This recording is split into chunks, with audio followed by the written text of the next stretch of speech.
Herodias was married to her own half-uncle, Herod Philip, and she had given him a daughter named Salome, but she left him to marry his half-brother, her other half-uncle, Herod Antipas.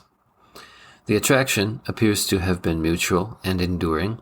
Herodias eventually followed Herod Antipas into exile when Rome's Emperor Caligula banished him to end a dispute for the crown between Herod Antipas and Herodias' brother Herod Agrippa. She could have remained in Palestine as the sister of the king, but willingly chose exile with her second husband instead. Sounds like true love, right? And maybe true love explains Herodias' hatred of John the Baptist. John the Baptist publicly called out the sinfulness of her marriage to Herod Antipas because, well, pick a sin. Herod Antipas had John arrested and thrown in prison, but that's all he did because he was afraid of John. He knew that John was a holy man, and he liked listening to him for some reason. Well, not listening to him per se, hearing him talk, but not putting anything he talked about into practice. Herodias, however, didn't like listening to John. She wanted him dead, all and only because he called her marriage sinful. So she paraded her teenage daughter Salome in front of her husband and had her dance for him, he being her stepdad and half-uncle and also half-great-uncle on her mom's side, which technically makes her mom's cousin. Anyway, she danced for him on his birthday, and he liked it so much that he offered her anything, up to half of his kingdom, which, yeah, I think is all exactly as creepy as it sounds. At her cousin mother's insistence, Salome asked for the head of John the Baptist on a platter as payment for her dancing, which, yeah, again, just really messed up. And though greatly distressed by the request, because, yeah, very distressing, still, Herod Antipas granted it, and John was executed immediately, and Salome presented his head to her cousin mother, Herodias. And she, then, felt better about her marriage to her half-uncle and ex-half-brother-in-law and true love. And since I've already put it all as crassly as I have, I wonder about that moment when Herodias' teenage daughter walked up to her with a human head on a platter to present to her, a gift she had been presented by Herodias' husband for her dancing, and I wonder what was going through her mind. Like, if this were a surrealist story instead of, real life, then I picture the head of John the Baptist speaking to Herodias, but only Herodias can hear it, and she's a little wild-eyed already because wouldn't you have to be to have had your daughter dance for the decapitation of a prisoner who was just going to die in prison anyway? But she's even more erratic as she listens to the voice no one else can hear coming from the severed head of John the Baptist, which asks her, "Do you feel better now?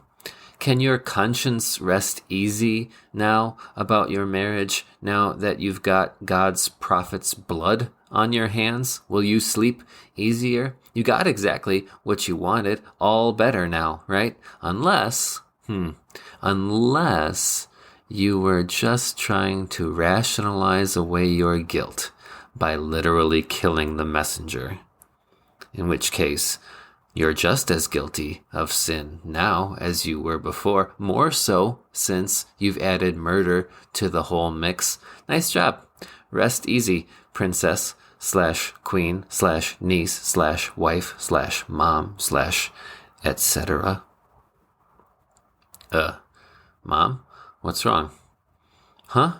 Oh, nothing, sweetie. I'm just so happy, thank you. Just put John's head, anywhere. That's how my version would go.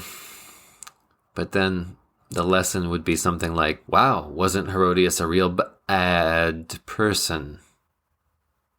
And that's not really the lesson, is it? It never is.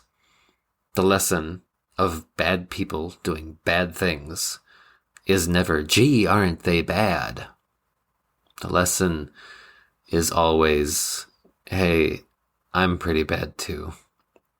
Maybe not in as historically significant a way, but I too don't like being told that a thing I love doing is sinful.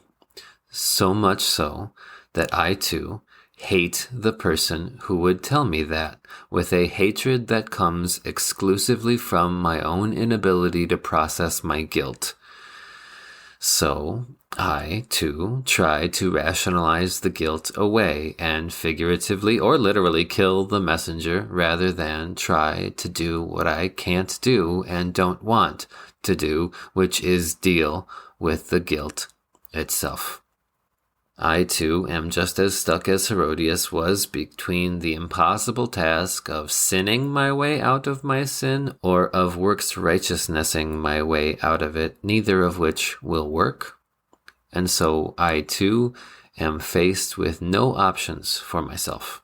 All I can do is all Herodias could have done, which is all that John the Baptist was trying to preach to her, and that's repentance.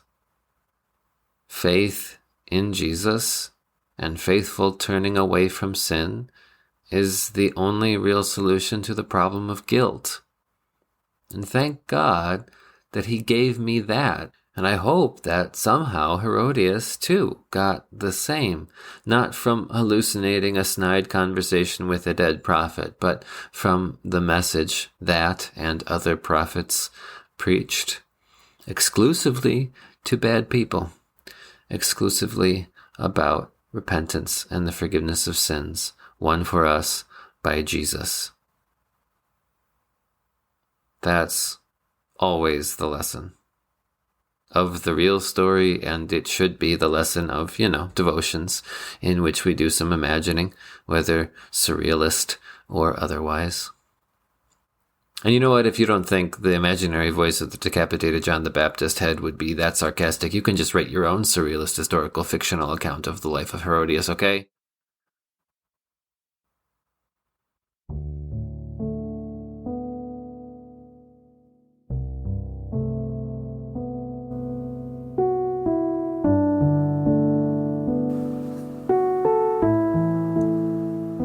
You and I are dust and breath, loved by God, bought by Jesus. This podcast is written and produced by me, Ethan Cherney, a Wells pastor serving Bethel Lutheran Church of Menasha, Wisconsin. Get in touch on Facebook at Dust and Breath Pod, on Twitter at Dust Breath Pod, or by emailing dustandbreathpod@gmail.com. Outro music arranged and performed by Mr. Peter Shawy, who is like a green leaf. Thank you for listening. Don't forget to subscribe. And if you could leave a review in iTunes or just share an episode on social media, I'd really appreciate it. It's the only way other people can find the show. Now, go do what God made you to do. Be who God called you to be. Go see what God can do with dust and breath and faith in Jesus, his Son.